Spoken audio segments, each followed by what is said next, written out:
Hello student. पिछले class में हम लोग बोर एटॉमिक मॉडल में बोर पोस्टुलेट्स रीड कर रहे थे, जिसमें से टोटल 5 पॉइंट डिस्कस कर चुके थे और जो फिफ्थ पॉइंट था उसमें हम लोग फाइंड कर रहे थे स्टेबिलिटी के बारे में कुछ रिलेशंस, जिसमें से हम लोग पढ़े थे radius of electron, next one velocity of electron, kinetic energy of electron and potential energy of electron.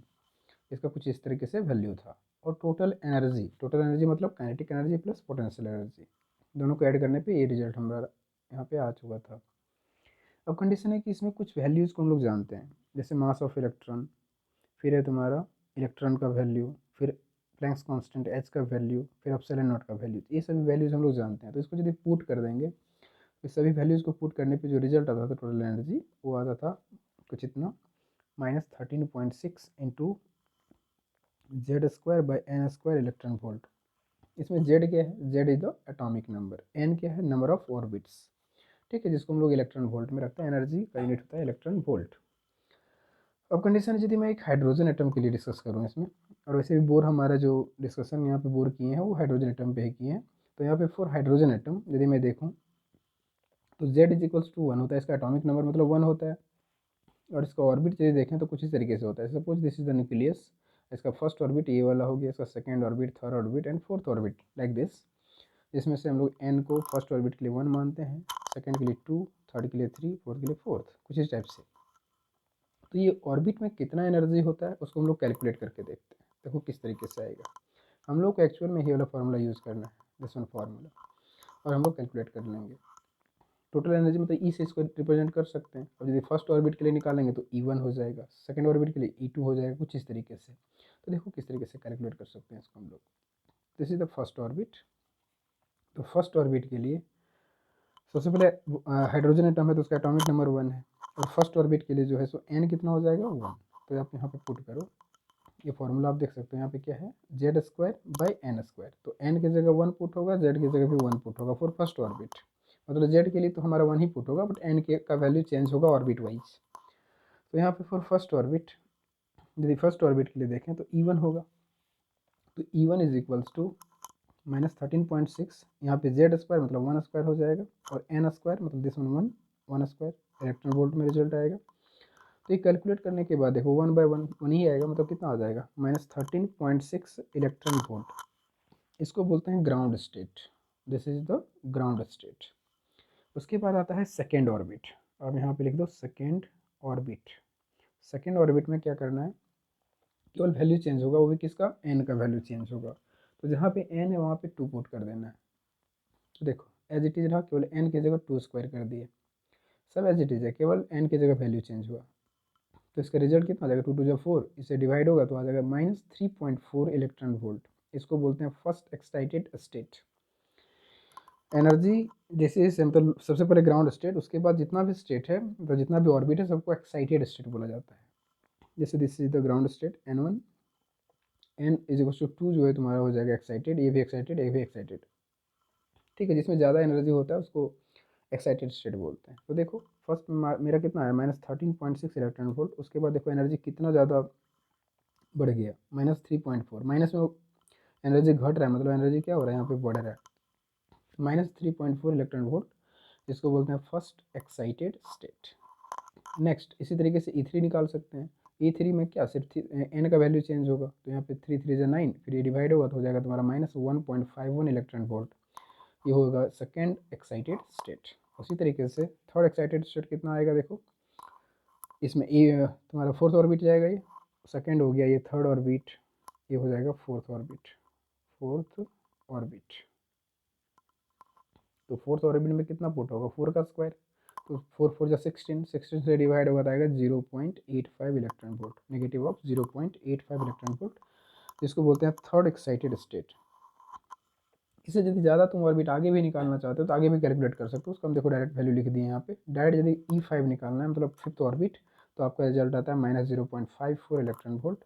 E6 निकालना है तो -0.37 इलेक्ट्रॉन वोल्ट, और सेवन्थ ऑर्बिट निकालना है तो इसका रिजल्ट आएगा -0.27 इलेक्ट्रॉन वोल्ट। मतलब जितना दूर चले जाएंगे वैसे वैसे एनर्जी इसका जो है सो बढ़ता चला जाता है। और एक ऐसा सिचुएशन आएगा जहाँ पे एनर्जी जीरो हो जाएगा। वो कब आएगा? जब हम इनफाइनाइट ले लेंगे, n का वैल्यू इनफाइनाइट। तो यहाँ पे इनफाइनाइट पुट होगा तो किसी के नीचे यदि 1/∞ है तो उसका वैल्यू जीरो आता है, मतलब एनर्जी उस सिचुएशन में, मतलब ई इनफाइनाइट होगा ऑर्बिट, ई इनफाइनाइट, इनफाइनाइट मतलब 2 मीटर 3 मीटर को जितना डिस्टेंस होगा इसको इनफाइनाइट मानेंगे, तो ई इनफाइनाइट हमारा जो रिजल्ट आएगा वो कितना आएगा, 0 इलेक्ट्रॉन वोल्ट। तो उस जगह पे एनर्जी जो सो हमारा 0 हो जाएगा। ठीक है, तो कुछ इस तरीके से हम लोग निकाल सकते हैं ऑर्बिट का energy for hydrogen atom. Next है इसका एनर्जी लेवल डायग्राम देखते हैं। सबका एनर्जी तो हम लोग को पता चल चुका है, तो अब इसका एनर्जी लेवल डायग्राम किस तरीके से बनेगा उसको समझते हैं। देखो एनर्जी लेवल डायग्राम कुछ इस तरीके से बनाया जाता है। एक तरफ ले लेते हैं हम लोग एनर्जी, इस साइड एनर्जी है और इस साइड में है तुम्हारा नंबर ऑफ ऑर्बिट्स। तो देखो यहाँ पे स्टार्टिंग में हमें n इज इक्वल्स टू 1 लिए हैं, n is equals to 1 means first orbit, ये this is the first orbit. First orbit में हमारा एनर्जी कितना है, -13.6 इलेक्ट्रॉन वोल्ट, जो अभी हम कैलकुलेट किए फर्स्ट ऑर्बिट में -13.6 इलेक्ट्रॉन वोल्ट। इसके बाद इसके जो तुम्हारा फर्स्ट ऑर्बिट है उसके बाद गैपिंग ज़्यादा है, n is equals to 2, gapping इसलिए ज़्यादा है क्योंकि बहुत ज़्यादा एनर्जी बढ़ जा रहा है। तो कितना एनर्जी बढ़ रहा है आप देख सकते हो आप, -3.4 electron volt. n is equals to 2 जब पुट करते हैं तो हमारा रिजल्ट आता है -3.4 इलेक्ट्रॉन वोल्ट। सब कैलकुलेटेड है, अभी हम कैलकुलेट किए हैं यहाँ पे। तो ये हो गया हमारा E2, मतलब ये E1 हो गया, ये E2 हो गया। और E3 देखो यहाँ N2 के बाद N3 का गैपिंग जो है थोड़ा कम हो रहा है, पहले गैपिंग ज़्यादा है फिर गैपिंग कम हो रहा है, मतलब स्टार्टिंग में एनर्जी बहुत ज़्यादा बढ़ता है, उसके बाद धीरे धीरे करके एनर्जी जो है सो कम बढ़ता है, बढ़ता तो है बट कम कम करके बढ़ता है, स्लोली बढ़ता है। तो तीसरा ऑर्बिट में जो है तुम्हारा एनर्जी कितना है, 1.51 इलेक्ट्रॉन वोल्ट। फोर्थ ऑर्बिट में कितना है, 0.85 इलेक्ट्रॉन वोल्ट। फिर तुम्हारा जो है फिफ्थ में आ जाएगा 0.54, सिक्स में आ जाएगा 0.37, मतलब थोड़ा थोड़ा करके एनर्जी जो है इंक्रीज होता चला जाएगा। और जैसे ही इनफाइनाइट पे आएगा तुम्हारा एनर्जी क्या हो जाता है, 0, क्योंकि वो 1/इन्फिनिटी, मतलब नीचे में इन्फिनिटी जहाँ है मतलब उसको पूरा क्या कर देगा, 0।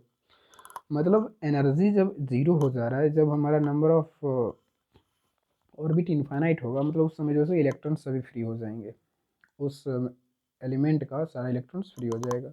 तो कुछ इस तरीके से एनर्जी लेवल डायग्राम बनाया जाता है लाइक दिस। ठीक है, अब एक और पोस्टुलेट जो बोर का है, लास्ट पोस्टुलेट, उसको हम लोग देख लेते हैं। This is the last postulate, इसको देखते हैं। इसमें क्या है, while revolving in a higher energy level on electron while revolving in a higher energy level an electron may emit radiation। मतलब जब हायर एनर्जी लेवल पे जब इलेक्ट्रॉन रिवॉल्व करेगा, हायर एनर्जी लेवल पे जब इलेक्ट्रॉन रिवॉल्व होगा तब जो है वो क्या करता है, मे एमिट रेडिएशन, मतलब वो एनर्जी को एमिट कर सकता है of a specific wavelength and मतलब पूरा एक बार रीड कर लेते हैं हम लोग इसको। While revolving in a higher energy level of an electron may emit radiation, radiation जिसको फोटोन बोलते हैं, of a specific wavelength and falls, falls का मतलब होता है डी एक्साइट्स, एक्साइट्स नहीं डी एक्साइट्स, मतलब वहाँ से फॉल हो रहा है ना उसका, तो फॉल को डी एक्साइट्स बोलते हैं। एंड फॉल्स टू या लोअर एनर्जी लेवल, मतलब क्या होता है तो समझो, मान लो हायर एनर्जी लेवल मान लो N4 है या तो N3 है, यहाँ पे एनर्जी जो है रिवॉल्व कर रहा है, ऑर्बिट कुछ इस तरीके से होता है, फर्स्ट सेकंड थर्ड फोर्थ कुछ इस तरीके से ऑर्बिट होता है अपना। तो मान लो यहाँ पे इलेक्ट्रॉन रिवॉल्व हो रहा है, इस जगह पे, इस जगह पे इलेक्ट्रॉन रिवॉल्व हो रहा है। तो जब ज़्यादा एनर्जी पे रिवॉल्व होगा तो यहाँ से कंडीशन ऐसा है कि मतलब मे एमिट रेडिएशन, मतलब यहाँ से एनर्जी को ये एमिट कर सकता है, यहाँ से एनर्जी का जो है सो इसका लाइट फॉर्म रेडिएशन के फॉर्म में एमिट हो जाएगा। तो एमिट होगा तो 100% क्या होगा, एनर्जी उसका घटेगा। तो एनर्जी घटेगा तो सीधा क्या होगा, ये यहाँ से दूसरे ऑर्बिट में आ सकता है उससे कम वाला में। जैसे यहाँ पे ये तुम्हारा E4 है, E1 E2 E3, E3 में है तो हो सकता है कि E2 में आ जाए या फिर E1 में आ जाए, डिपेंड करता है। ये डिपेंड करेगा कि हमारा जो एनर्जी फॉल हो रहा है वो कितना वेवलेंथ का फॉल हो रहा है, मतलब कितना एनर्जी वेवलेंथ तो बाद में देखेंगे, इसमें देखेंगे कितना एनर्जी हमारा वो जो सो वहाँ पे फॉल हो रहा है, कितना एनर्जी गिर रहा है उसका, कितना एनर्जी रेडिएट हो जा रहा है इन द फॉर्म ऑफ रेडिएशन। तो कंडीशन है यहाँ पे कि वो भी जो भी मतलब रेडिएट होगा वो भी स्पेसिफिक वेवलेंथ के साथ। स्पेसिफिक वेवलेंथ का मतलब कंडीशन है कि एनर्जी देख सकते हो यहाँ पे, जितना भी एनर्जी यहाँ पे लिखे हैं सब फिक्स है। ये फर्स्ट ऑर्बिट के लिए, सेकंड ऑर्बिट के लिए, थर्ड ऑर्बिट के लिए, फोर्थ ऑर्बिट के लिए, इस तरीके से ऑर्बिट वाइज है। मतलब यदि मान लो ये N2 में है और N1 में यदि इसको आना है तो कितना एनर्जी इसको एमिट करना पड़ेगा तब N1 में आएगा। तो तुमको करना पड़ेगा ये कि इसमें E2 माइनस E1 करना पड़ेगा, मतलब this one energy minus this one energy, तो ये दोनों माइनस करेंगे तो लगभग 10 पॉइंट समथिंग आएगा, उतना एनर्जी को एमिट करेगा, तब जाकर के N2 से किस में आएगा, ये N1 में आएगा। तो उतना एनर्जी एमिट होना चाहिए, उस वेवलेंथ में आएगा, जिसमें यहाँ पे जो भी इसका वेवलेंथ होगा उस वेवलेंथ में आएगा, तब जाकर के वो एमिट, मतलब इस एनर्जी लेवल में आएगा, तो उतना एनर्जी वो एमिट करता है। यहाँ से रेडिएशन हो जाएगा उसका 10 पॉइंट समथिंग इलेक्ट्रॉन वोल्ट, यदि एनर्जी को एमिट करता है तो यहाँ से ये फॉल हो जाएगा किसमें, इस N1 में आ जाएगा, फर्स्ट ऑर्बिट में आ जाएगा।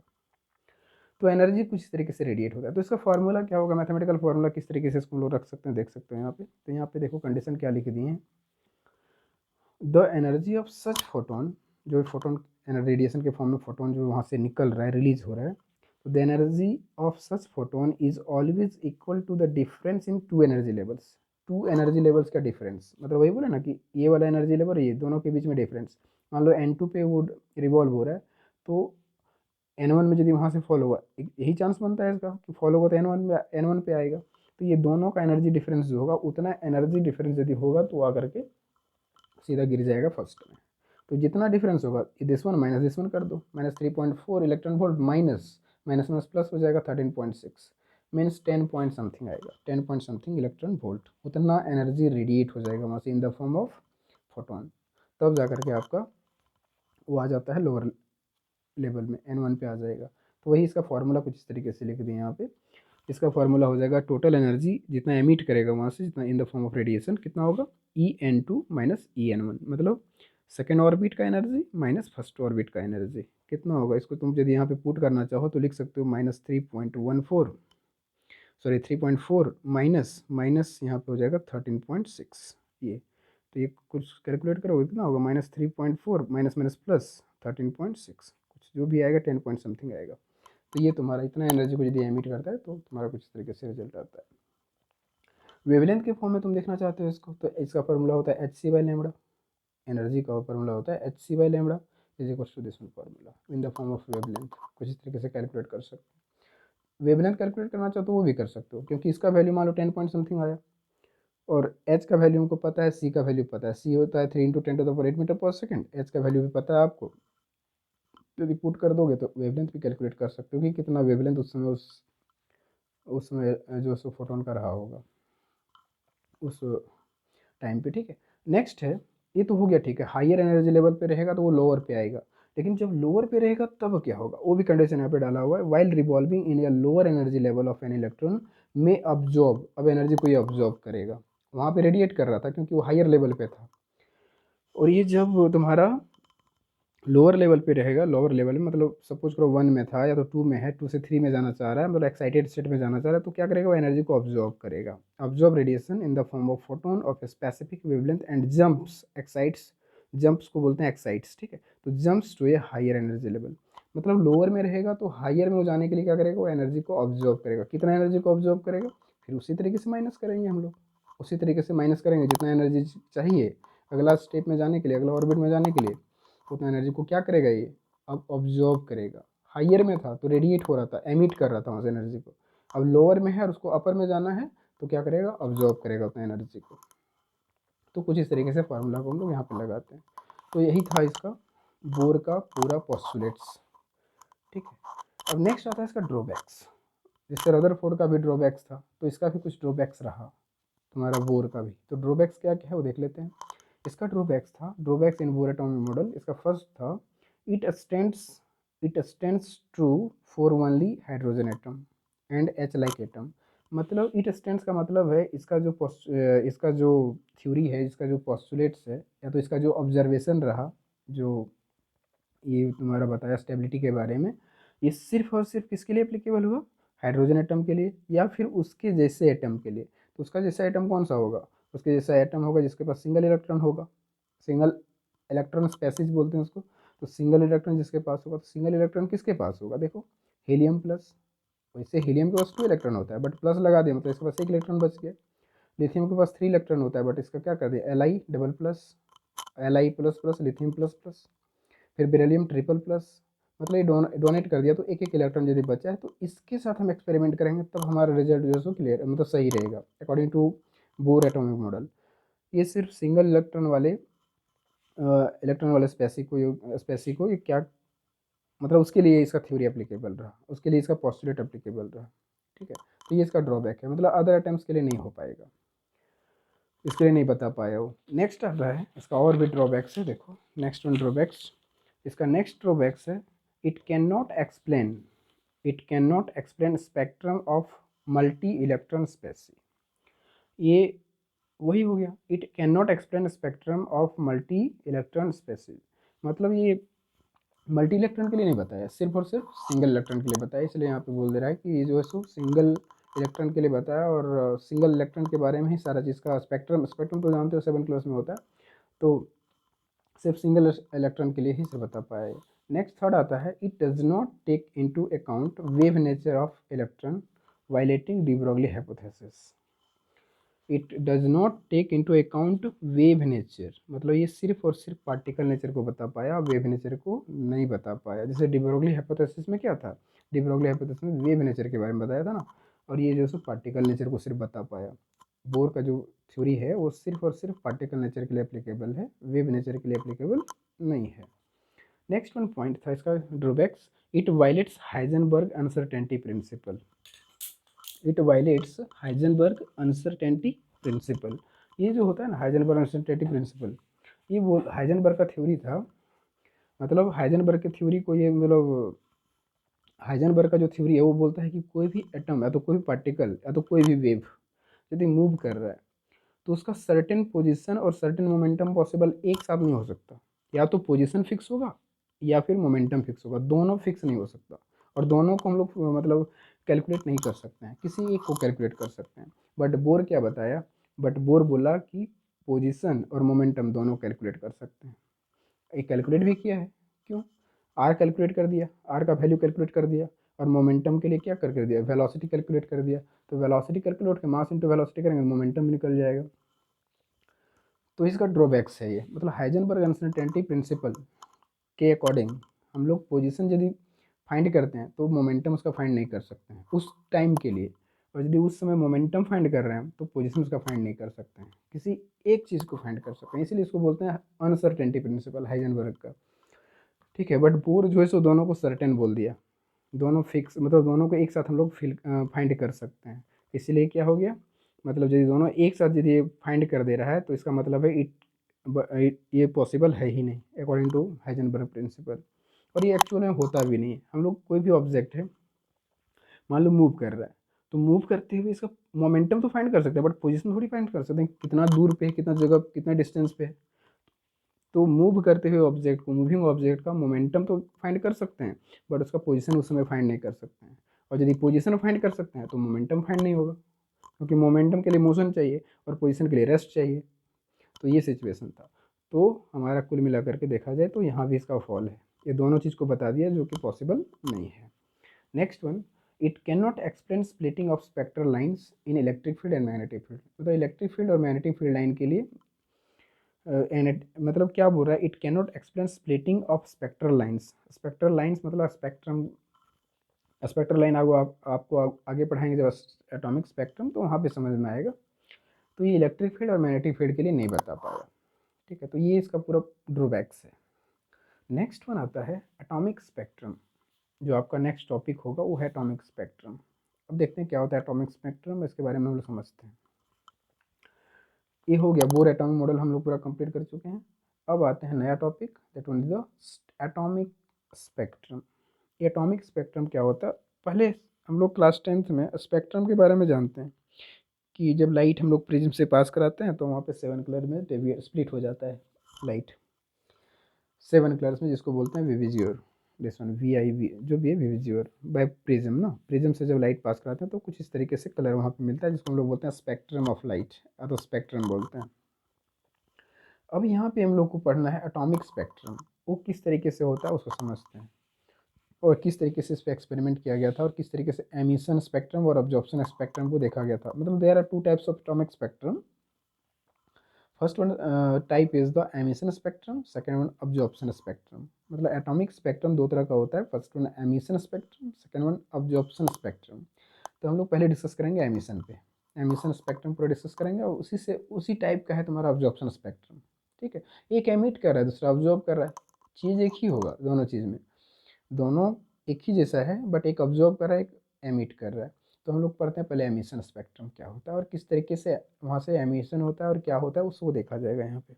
तो देखो emission spectrum, emission spectrum experiment किया गया था कि एक एटॉमिक गैस को हीट किया गया था, एक गैस, एटॉमिक गैस जिसको हीट किया गया किससे, इलेक्ट्रिक करंट से, atomic gas heated with electric current.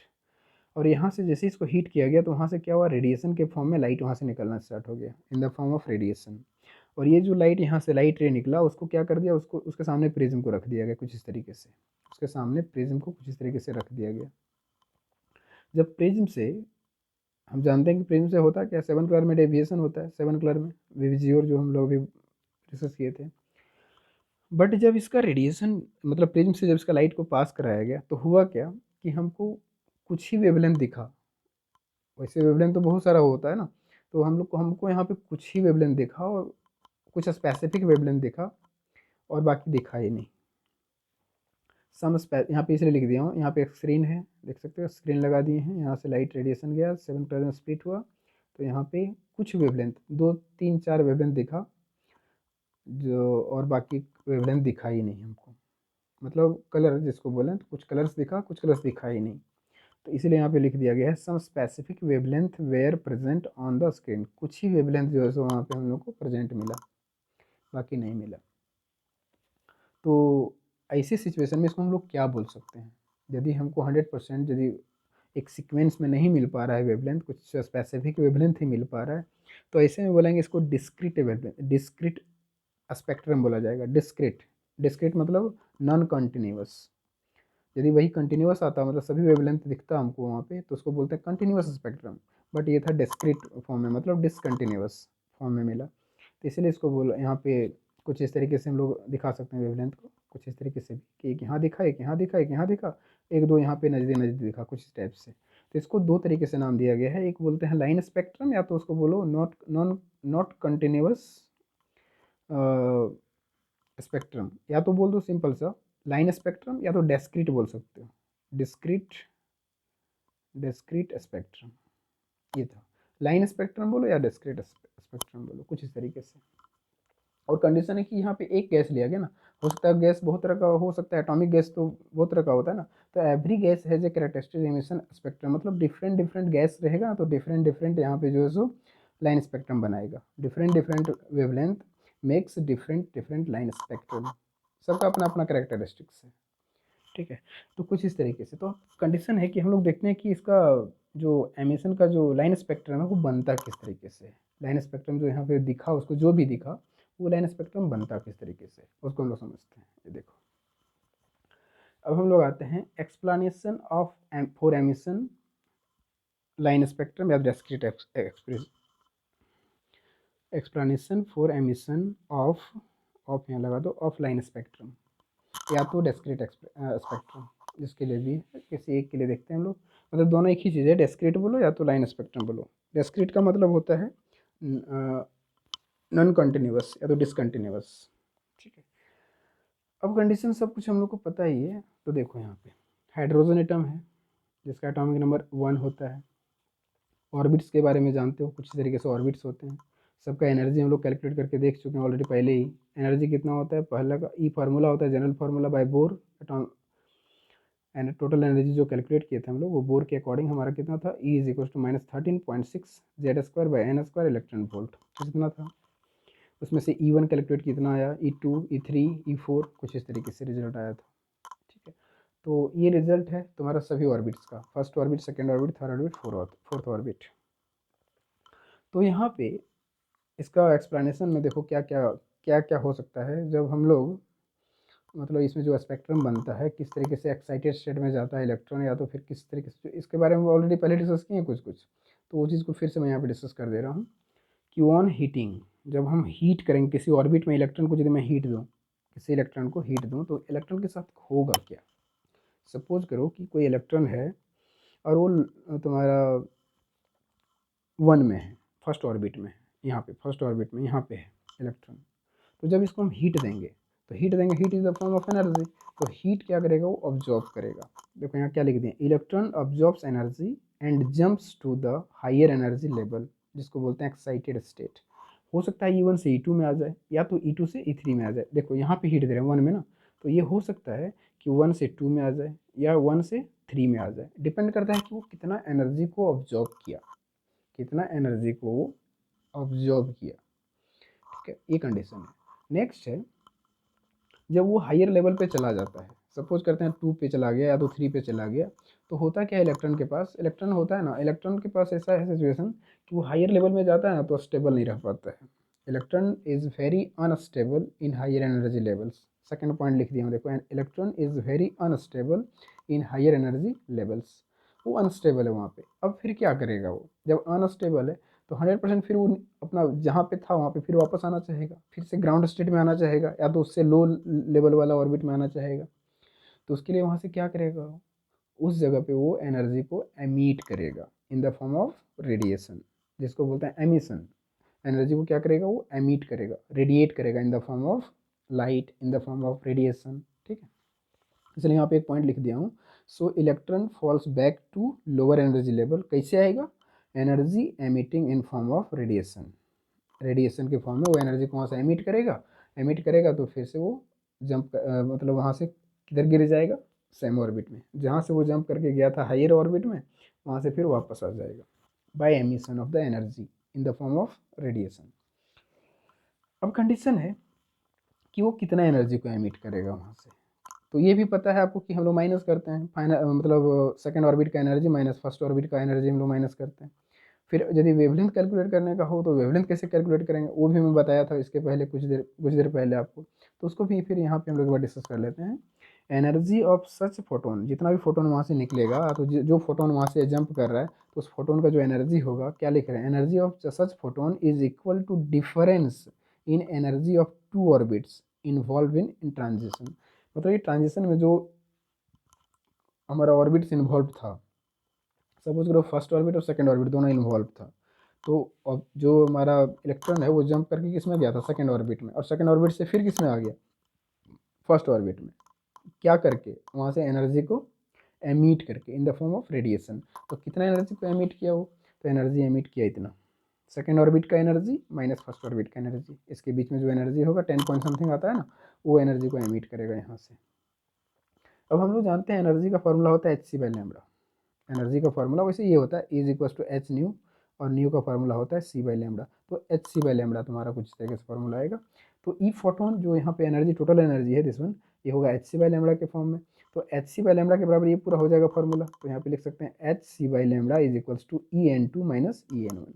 तो this one total energy is equals to En2 minus En1। En2 मतलब second orbit, energy of first orbit, इस तरीके से। तो ये हमारा फार्मूला है वेवलेंथ कैलकुलेट करने का, दिस वन फार्मूला। कैसे हम लोग वेवलेंथ कैलकुलेट करेंगे, उसके लिए एक क्वेश्चन कर लेते हैं हम लोग, इससे रिलेटेड एक क्वेश्चन करते हैं। देखो क्वेश्चन किस तरीके का है, क्वेश्चन है फाइंड द, देख लो question, find the energy and wavelength of a photon, find the energy and wavelength of a photon emitted when an electron in hydrogen atom makes transition from N3 is equal to N1, मतलब third orbit से first orbit में, इस तरीके से। तो यहाँ पे finding the energy of, energy and wavelength, दो चीज़ निकालना है, एनर्जी निकालना है और वेवलेंथ निकालना है एक फोटोन का, जो हाइड्रोजन एटम का इलेक्ट्रॉन है, जो क्या कर रहा है, ट्रांजिशन कर रहा है कहाँ पे, थर्ड ऑर्बिट से फर्स्ट ऑर्बिट में आ रहा है, वो थर्ड ऑर्बिट से एनर्जी को एमिट कर रहा है और फर्स्ट ऑर्बिट में आ रहा है। तो इसका देखो सॉल्यूशन किस तरीके से करेंगे हम लोग। इसका सॉल्यूशन है, इसका सॉल्यूशन देखो यहाँ पे बहुत सिंपल है। इसका सॉल्यूशन, हम लोग जान रहे हैं कि हाइड्रोजन एटम है, ये हाइड्रोजन एटम का ये न्यूक्लियस है, ये ऑर्बिट्स है सब, ठीक है। इसमें एटॉमिक नंबर क्या होता है हाइड्रोजन का, 1 होता है, ठीक है। यहाँ से ये थर्ड, देखो दिस वन थर्ड, थर्ड से फर्स्ट में गया, थर्ड से फर्स्ट ऑर्बिट में गया, यहाँ पे आया है, मतलब इसी जगह पे आया है, इस जगह पे आ गया। तो जब थर्ड से फर्स्ट ऑर्बिट में गया तो यहाँ से क्या ही रेडिएट किया, इन द फॉर्म ऑफ रेडिएशन, मतलब फोटोन के फॉर्म में क्या रेडिएट हुआ, एनर्जी रेडिएट हो गया यहाँ से। तो रेडिएट जो एनर्जी हुआ, मतलब यहाँ से, तो जितना एनर्जी रेडिएट हो उसी को कैलकुलेट करना है हमको, मतलब यहाँ पे जितना एनर्जी है माइनस यहाँ पे जो एनर्जी होगा, इसके बीच में जो एनर्जी होगा वही एनर्जी को हमको यहाँ पे फाइनली कैलकुलेट करना है, मतलब E N3 माइनस EN1। तो देखो कैसे कैलकुलेट करते हैं। Energy of photon is equal to E n3 minus En1, मतलब energy in third orbit minus energy in first orbit. ये माइनस करेंगे तो उतना ही एनर्जी इसको चाहिए, वहाँ से रेडिएट हो जाएगा तो सीधा उसी में जाके जंप होकर चला जाएगा फर्स्ट ऑर्बिट में। तो फार्मूला इसका तो हम लोग ऑलरेडी पहले से जानते हैं। जनरल फार्मूला क्या होता है, जनरल फार्मूला मैं यहाँ फिर से लिख रहा हूँ। इसका जनरल फार्मूला होता है E is equals to minus 13.6 into Z square divide by N square. ये फार्मूला है, Z square divide by N square. तो यही फार्मूला को लगा देना है यहाँ पे। जेड का एटॉमिक नंबर तो 1 ही है, तो यहाँ पे देखो 1 स्क्वायर की माइनस 13.6 थर्ड ऑर्बिट है ना, तो minus 13.6 into 1 square, atomic number 1 है इसीलिए, और 3 हो गया तुम्हारा थर्ड ऑर्बिट। मतलब एन की जगह क्या पुट करना पड़ेगा, यहाँ एन है ना, तो एन की जगह 3 पुट करना पड़ेगा, तो 3 स्क्वायर। ये हो गया हमारा थर्ड ऑर्बिट का energy total. Minus minus bracket लगा दो क्योंकि माइनस है एनर्जी में, तो माइनस 13.6 इंटू 1 का स्क्वायर डिवाइड बाई 1 का स्क्वायर फर्स्ट ऑर्बिट। मतलब third orbit minus first orbit कर रहे हैं ना, third orbit minus first orbit का एनर्जी। तो कुछ इस तरीके से, तो इसको कैलकुलेट करने पर क्या आता है, देखो 1 3 3 जा 9, इतना आ गया माइनस 13.6 बाई 9। ये हो गया तुम्हारा 1 1 1 ही होगा 13.6। इसको कैलकुलेट करने पे मेरा रिजल्ट आता है कितना, देखो माइनस 1.51 प्लस 13.6, इसको कैलकुलेट करने पे आता है 12.09 इलेक्ट्रॉन वोल्ट। 12.09 इलेक्ट्रॉन वोल्ट लगभग, इतना अप्रॉक्स आ रहा है, अप्रॉक्स इतना एनर्जी तुम्हारा लगभग आता है 12.09 इलेक्ट्रॉन वोल्ट। इतना एनर्जी को एमिट करेगा यदि थर्ड से, तब जा करके वो आएगा किसमें, फर्स्ट ऑर्बिट में आएगा। ठीक है, अब आता है वेवलेंथ। वेवलेंथ कैसे कैलकुलेट करोगे, तो वेवलेंथ का फॉर्मूला हम अभी बताए थे कि टोटल एनर्जी जो है तुम्हारा कितना आ गया, यहाँ पे कैलकुलेट मैं कर दे रहा हूँ। टोटल एनर्जी आ गया 12.09 इलेक्ट्रॉन वोल्ट। अब इसका फॉर्मूला होता है H C by lambda is equal to 12.09 electron volt होगा, कुछ इस तरीके से। तो हमको लैम्बडा चाहिए, तो लैम्बडा मतलब यहाँ पे चाहिए, तो लैम्बडा बराबर क्या हो जाएगा, ये लैम्बडा वहाँ भेज दो, तो लैम्बडा इज इक्वल टू क्या हो जाएगा, H C divide by 12.09, cross multiplication. तो यही चीज़ यहाँ पे कर दी हो, देख लो lambda is equal to H C, और जो एनर्जी तुम्हारा यहाँ पे निकल रहा है ये तो एनर्जी ही है ना, तो तुम्हारा कुछ इतना आ जाएगा। या तो तुम चाहो तो ऐसे भी लिख सकते हो इसको, E is equal to H C by lambda, so lambda cross multiplication lambda is equal to H C by E, ये वाला फॉर्मूला तो यही यहाँ पे लिख दिया। ठीक है, तो इसमें h का वैल्यू पता है, c का वैल्यू पता है। h का वैल्यू जो तुम्हारा होता है प्लैंक्स कांस्टेंट का, वो वैल्यू पुट कर दोगे। c का वैल्यू होता है स्पीड ऑफ लाइट का 3 × 10⁸ मीटर पर सेकंड, उसको पुट कर दोगे, और एनर्जी तुम्हारा 12.09 है। तब जाकर के कैलकुलेट करने पर जो रिजल्ट आएगा उस तरीके से भी तुम कैलकुलेट कर सकते हो, थोड़ा लंबा जाएगा, बहुत बड़ा कैलकुलेशन होगा। तो आपको एक शॉर्टकट यहाँ पे देता हूँ, h और c को मल्टीप्लाई करोगे, प्लैंक्स कांस्टेंट और स्पीड ऑफ लाइट को यदि तुम यहाँ पे मल्टीप्लाई कर दो तो इतना रिजल्ट आता है, लगभग 12375, 12375, ये तुम्हारा कितना हो गया 12,375, इतना आएगा डिवाइड बाय एनर्जी। तो इसमें क्या करो, इसे 12375 डिवाइड बाय 12.09, इसको रिमेंबर रखना पड़ेगा। ठीक है, तो इसको कैलकुलेट करते हैं तो लगभग इतना एनर्जी आता है, मतलब वेवलेंथ आता है 1024, मतलब 1024 एंगस्ट्रॉम, जो विजिबल नहीं है, नॉट विजिबल। बहुत कम है वेवलेंथ, तो ये विजिबल नहीं है, मतलब ज़्यादा वेवलेंथ है तो ये विजिबल तुम्हारा नहीं होगा, तुम्हारा विजिबल से ज़्यादा रेंज में आ जा रहा है या तो कम रेंज में आ जा रहा है। ठीक है, तो ये कंडीशन है। फिर एक और तरीका बताते हैं, एक और वेवलेंथ का शॉर्टकट है कैलकुलेट करने का। एक तो ये तुमको यदि रिमेंबर रखना है तो इसको रख सकते हो, या तो फिर एक और तरीका बताता हूँ shortcut formula for finding wavelength of emitted photon. देखो इसका तरीका,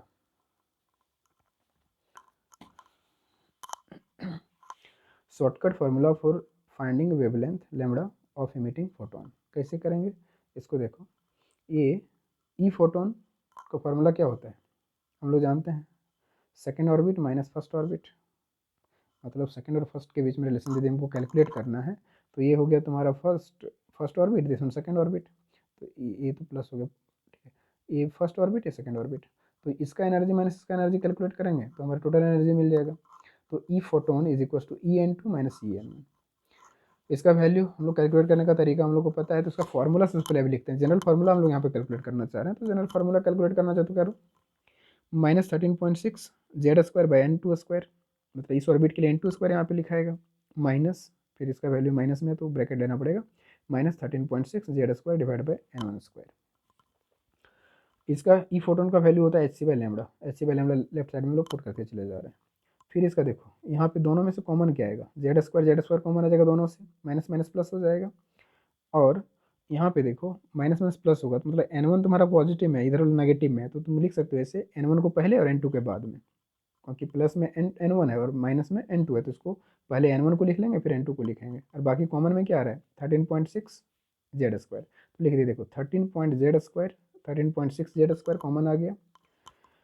प्लस में क्योंकि यहाँ माइनस माइनस प्लस हो गया तो इसको पहले मतलब ये माइनस को बाद में लिखेंगे, तो कुछ इस तरीके से लिखना पड़ेगा 1/n1 स्क्वायर, मतलब ये वाला टर्म को पहले लिखे फिर ये वाला टर्म माइनस वाला को टर्म बाद में। तो तुम्हारा एक कॉमन क्या आ रहा है 13.6 ही तो कॉमन आ रहा है, 13.6 और जेड स्क्वायर कॉमन आ रहा है, तो 13.6 जेड स्क्वायर कॉमन, ब्रैकेट में आ गया 1/n square minus 1/n2 square. ठीक है, अब यहाँ से ये देखो एच सी को ले जाओ उधर नीचे, क्रॉस मल्टीप्लिकेशन करेंगे तो एच सी नीचे चला जाएगा, तो क्या हो जाएगा 1/λ, यहाँ पे एच सी नीचे चला जाएगा तो 1/λ बचेगा, मतलब यहाँ कुछ नहीं बचेगा ऊपर में, तो 1 हो गया, लैम्बडा नीचे लैम्बडा, ये एच सी तुम्हारा कहाँ गया नीचे, तो होगा 13.6 Z square by H C, ये तुम्हारा जो भी ब्रैकेट में एज इट इज रखते हो 1/n square minus 1/n2 square.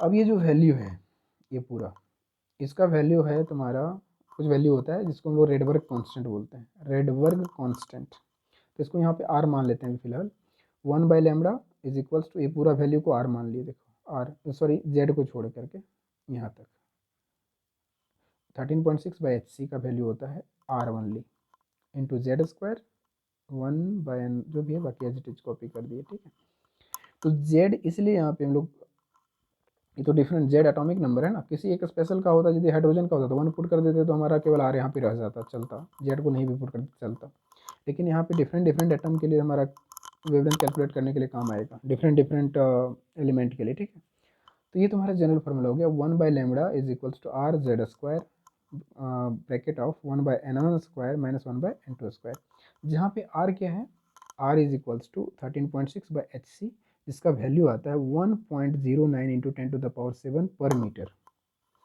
1.09 into 10⁻7 पर मीटर, इसको बोलते हैं Rydberg constant, this is the Rydberg constant.